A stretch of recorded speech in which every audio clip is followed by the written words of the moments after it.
pagdating namin doon, tumutunog. Hindi nila maano. Sige. Ay, hindi nyo kabisado, hindi automatic kasi. Balik na tayo. Puntahan natin si Abet. Sabi ko, pagpasok ni Abet na gano'n. Sabi niya, wala naman nakalagay na ano, yung danger, di ba, sa ano, computer. Ang tenga ko pala yung muhuli. Naku po, Diyos Santo, amen. Tapos tuloy-tuloy na kami balik. Wala na. Wala nang tunog. Dalis ko sa inalis ko yung info. Nakatuwa talaga si Abot. Kaya pala, pagsungaw niyang ganun, binuksan yung kotse, pagsungaw niyang ganun. Oo, tinignan niya.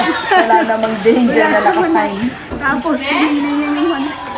Ganda mag-wine. Kung pala yun. Kasi pag tinatanggal mo na, hihika niya, ibig sabihin, i-off mo na ako, wala na ako sa tenga mo, ganun yun. Ano ba yan? Uy, nabatay na Nakakatuwa ako talaga sa'yo. siya kami pag nagsalita. Umiling pa siya. Tapos, na hindi ko alam yung sitwasyon, kumakain kami ganun, ikinuwenta sa akin, hindi ko malunok yung kinakain. Akala ko yung ganun. Ay!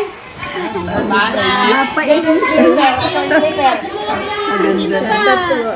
Madulas! Nasandal. Kundi lumalim yung mata ko, maganda na ako. Ang mukha daw ko talaga. Kasi ano, talagang nagugutom na.